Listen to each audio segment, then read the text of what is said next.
We are in Reykjavik, in a bedroom community label with Valgeir and Hildur. And I would like to ask you some questions about your musical activity, about the label, and also about your personal music activity. Okay. Yep, we are in the greenhouse studio where Bedroom Community is based. Bedroom Community has been going for 6 years probably, since 2006, and we're quite a small collective of people from Iceland, from New York, from England and Australia at the moment. So it's a mixed collective of people who are into similar or have similar kind of interest and taste, but have very different musical backgrounds and interests. So and here's the coffee. Coffee number one.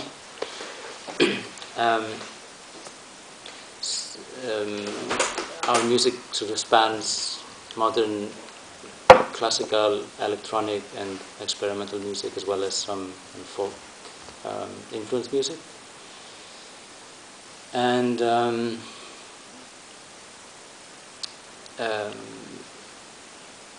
when did you start We started in 2006, and gradually we're now releasing this year we will have released, 15 or 16? 15 here. Yeah, and we toured together both individually and as a collective, and we put out our first film, a documentary about the tour last year. Yeah, everybody has their own different universe for themselves, but then sort of comes together here in the Bedroom Community and in what we do on the label. So it's a kind of a laboratory. Yeah, I mean you can. Yeah, it's like experimental kind of kitchen, like where we throw in different ingredients from our own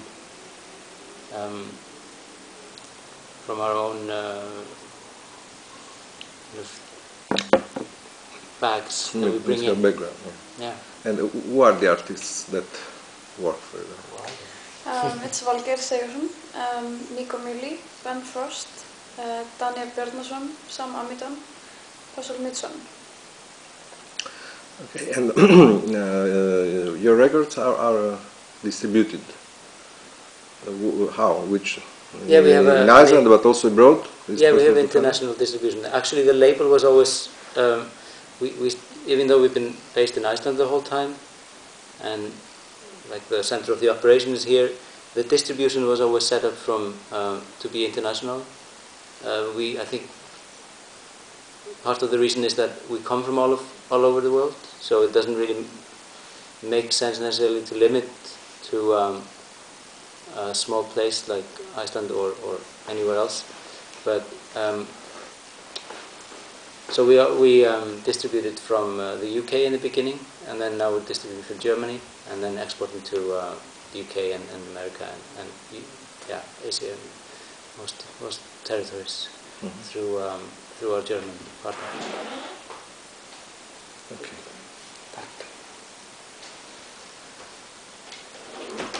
So which will be which are the future projects for your label? Future projects. We are constantly making new albums with artists that are on the label already, and it started with me, Ben Frost and Nico Muli, and then we sort of gradually, slowly added more people to the label, and we are actually adding a new artist this year and maybe another one next year, and the current roster is always everybody's always creating music, so when we see that an album is about to happen, then we make a plan to put it out. But we don't really make any really long-term plans, so we know more or less what we're going to do for next year, sort of roughly, and that includes releasing our DVD, the documentary that I was telling you about, and a tour we did called the Whale Watching Tour on a double DVD, so people can see and hear the live performance and understand a little bit more how the dynamic between the different individuals on the label works, how the creative process is, and how we, like what we do here at the studio and when we're on the road. And then we will continue to release. The next release is my own album, and then we have a couple more things coming out this year, and for next year we have maybe 3 or 4 CDs. So it's a little bit of depends on what the individuals are up to every time. So everybody has is making music for different contexts, and whatever makes it into the bedroom community we will release. Okay. In 2008, Iceland had a serious financial crisis. Did this affect somehow music activity in general, in particular your labels? Yeah, activity? I mean, everybody was aware of that situation, of course. And I think there were both negative and positive effects. And in the long run, I think most of it has been quite positive. Maybe it sounds strange, but I think that the financial crisis actually brought a lot of people down to earth again, and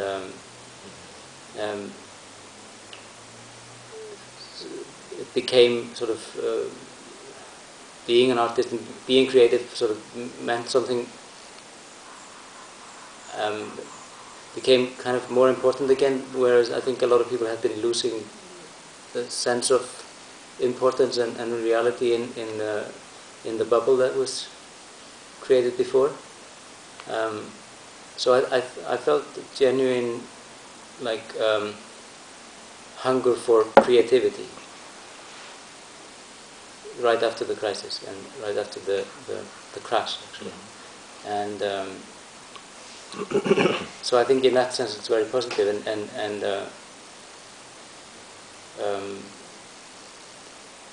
yeah, I think it's a reality check that we really kind of needed at the time.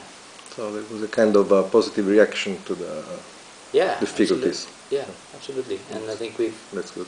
We've we've kind of survived the crash better than people maybe could hope or expect, and of course rebuilding, and some of the things are getting quite as ridiculous as they were before the crash now. So I think maybe we'll have another one soon. Let's hope not. Let's hope not. Now we are on the verge. I mean, with Italians, we don't know if we are in crisis or not, or how bad it is. We still don't know. Europe is yes, we are all the time yes, on the border. Yes, a little bit. Yeah. Yeah, I think because we are so small, it happened here quickly, and we're getting out of it quickly as well. Nice thing about being a small place sometimes. Yes, in a certain sense, yes. And what about your personal music activity? I also have seen that in your credits there are many artists, not only Icelandic but also international. Can you tell us something about it? Hard to say how that has directly been affected by the crisis. No, I was asking you about in general. How you make music? Which is your approach? Oh, big question. I know. No, it depends a little bit or a lot on the kind of project that it is. If it's my own project or my own composition or albums, or if it's production, because I do a lot of production for other artists too. So they come in here and I kind of help them to sort of realize their own projects, and again that will depend if it's a band or if it's a solo artist. If I need to find the musicians and create the whole project, or if they already have their sound, then I have to sort of help them just realize the songs, and so I don't think I have like there's not really a boxes that I can take and say this is the way I do it all the time. Mm-hmm. And more since starting the label, I've focused more and more on my own music. Before I put out my first album in 2007, I had sort of just been like always had it on the side because I put everything else into priority, and so the label was a part of shifting the focus towards my own creation too. And yeah, I think I'm pretty lucky to have a variety of projects that goes from like being kind of linked with audiovisual things like films or creating music for a performance or for like nothing in particular. So that's just like an album project, and the approach is always different. I read that you have also worked with Björk for the soundtrack of Lars von Trier's movie Dancer in the Dark. How was this experience? Fantastic. Yeah, that was a thing that now seems like a long time ago, but I worked with her for between 98 and 2005 or 6. So the Dance in the Dark was the first project that we did together, and then worked with her through a few albums. So it was a big learning experience, and I met a lot of incredible people, and you know, it's like being kind of yeah, I think it taught me a lot about how things work, and both in the studio and the process of making records and dealing with all kinds of things related to making music that have nothing to do with the music itself, or not much to do with the music itself, just kind of how stuff works, basically. Okay, and now a question that maybe both of you can answer about in general Icelandic music. It's quite outstanding how many important and very creative musicians this tiny country can produce. So for us, it's really something incredible, really, because you know 300,000 people can represent such an important reality on the international musical scene. So how do you explain this?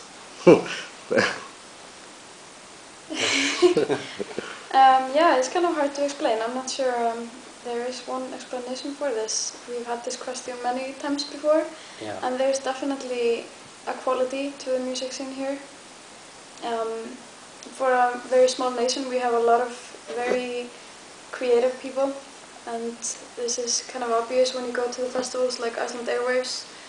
There are over like 200 bands performing, and almost everyone is in a band. But I'm not sure. I guess in some ways it's really hard to be in a band or be a musician in Iceland, because it's you know, the location. It's hard to travel with your music. But at the same time, it's really kind of easy maybe to, if you have something of great quality, to get it heard, because there have been some amazing artists from here, and they kind of paved the road, and now, I mean, everyone is kind of watching this small island very closely, looking for a new talent. So I think that's also helping, that people are aware of the creativity here. Have you do you have any explanation about this? No, I mean, my theory is always that one part of why the music from the music here is kind of thriving in a different way from maybe many other places is that we haven't been growing up with a music industry here, because Iceland is too small to sustain a music industry. So it's very like, everything is very like do-it-yourself based. So, and everything is a cottage industry mentality. So you have to you don't really have the same kind of machine that you see in many other countries where there's somebody who has maybe the power to promote music through their if they're an established label that has a lot of money that they can put into developing and advertising and marketing. So it has to come from somewhere else here.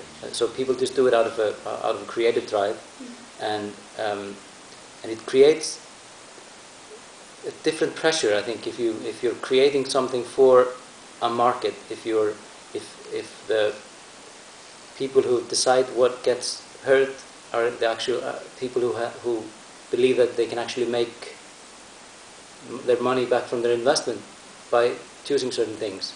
Here it's more kind of accidental in that people just who are really like determined and who work really hard at what they do, and they eventually usually release CDs and they play a lot of shows, and if they're any good then they will get heard eventually. And the positive thing that has helped us a lot in the last decade or so is that, or more probably, is that we've had success, like Hildur was saying, successful, unique sounding artists that don't come from this system. They just prove themselves on completely their own terms, and I think this has given a lot of people confidence to just believe in whatever they're doing, and if they because we now have an audience. We have people looking towards what's going on here, and the curiosity is there because it's been established through people being successful on their own. So I think that, of course, gives a boost into. And now, of course,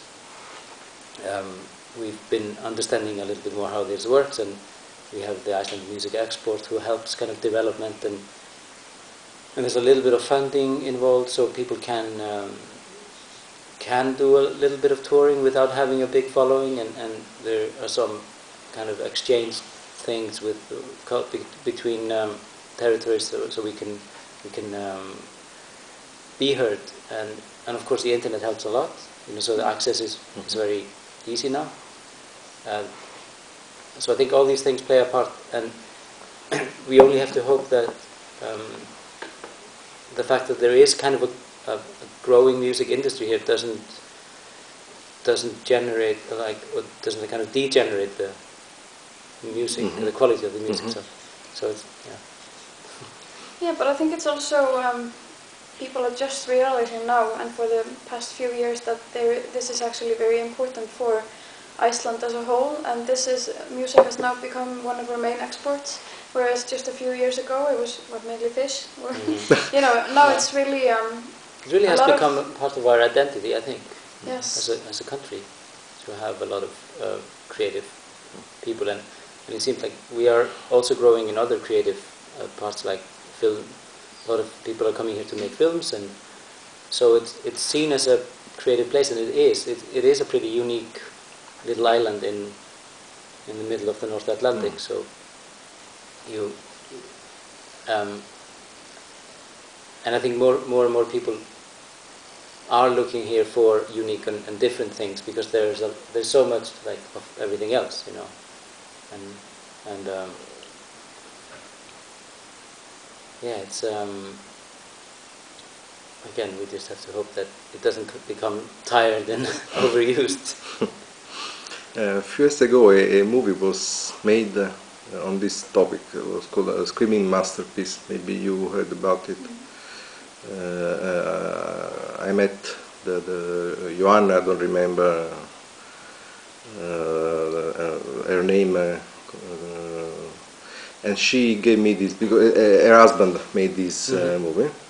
It was maybe 2006 or 2007, something like that. Yeah. And the general idea was that there was kind of relation between this creativity, musical creativity, and the roots, Icelandic roots, and also somehow the Icelandic landscape and environment that maybe could stimulate somehow this creativity. What do you think about this? The relations with the territory? I think it's always, it's always important where you come from, and it's always going to influence what you do. But I think it's very easy to turn that into a cliche and say we get the energy from the mountains, and that's why we create this glacial sounding music. I think that's nonsense. But I think, on the other hand, there's a lot of like you will create, if you're an artist, you will create something different based on where you come from or what your environment is, and what kind of, and that has to do with the people and how, and the spirit of the people, and where you kind of seek inspiration. And I think that it's always going to have something to do with who you are as a person and who you are as an artist. I don't think it's much more complicated than this, but I think it's tempting to, of course, say that there's some kind of a magical power in something, and maybe there is, maybe there isn't, but I think you're always connected to where you come from in some way, and you can choose to probably express that in a lot of different ways. Okay. And what else? So, do you have any Italian connections with some Italian musicians, or maybe some of your the musicians of the label have never been in Italy for a performance? Yeah. So, which are your relations with Italy, with the Italian market? I have a nice little group of friends in Milan. I've been to a few times and worked with them, and they've been here. And I produced this artist called Ergamu a few years ago, or 2 years ago maybe, for the Sugar label. And yeah, I love Italian people, and I love Italian food and nature, so I want to go as much as I can. Yeah, I think most of the artists have been there quite a lot. Yeah, it seems like we've all done some shows, or probably all of us have done some shows, and have some kind of I think our music is available in Italy. I mean, definitely on the internet, but in some shops. But I mean, that's why we kind of need to be sort of globally, because we have a small, very dedicated following in a lot of places, but it's not like enormous. I think it's like some kind of a secret society in every town that likes bedroom community. Hidden people here and there. Yeah. Yes. So the Italian connection is good, but it is always. Maybe we can try to develop it a little bit in this interview. Yeah. Yes. Our aim is to promote among our readers and followers. New, at least for them, for us, new thing, new scenes, and so I think this is really a very interesting one, and which deserves to be promoted and better. Yeah. Okay, so thank you very much to both of you. Thanks for that. Yeah. We hope to see you soon in Italy. Yeah. Definitely.